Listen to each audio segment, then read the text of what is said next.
Podium. Joli podium. Podium. Et si je dis ouais, vous me dites joli podium. Joli podium.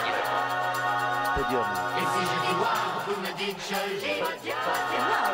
Joli podium. Podium. Et si je dis wow, vous me dites joli Podium. Podium, le magazine numéro 1 des jeunes.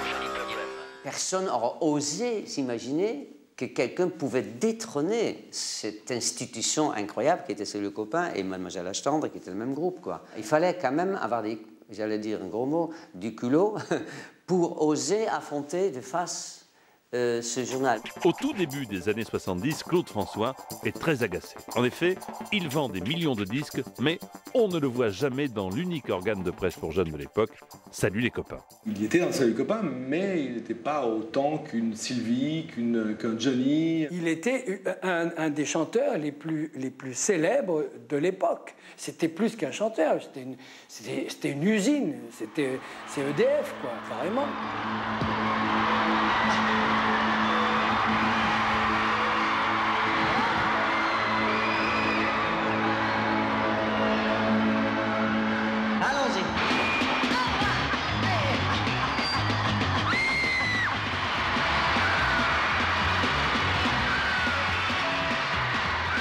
En 1972, Claude François est le chanteur français dont le fan club est le plus considérable.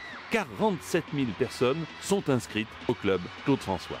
Tout ça a été orchestré par des fans qui avaient la chance d'approcher d'un peu plus près leur idole et qui étaient engagés donc par Claude François pour répondre aux autres fans. Il m'avait repéré et son garde du corps, Gros Minet, est venu me voir. Il m'a dit « Est-ce que tu veux voir Claude ?» Alors, évidemment, oui, il m'a présenté à Claude.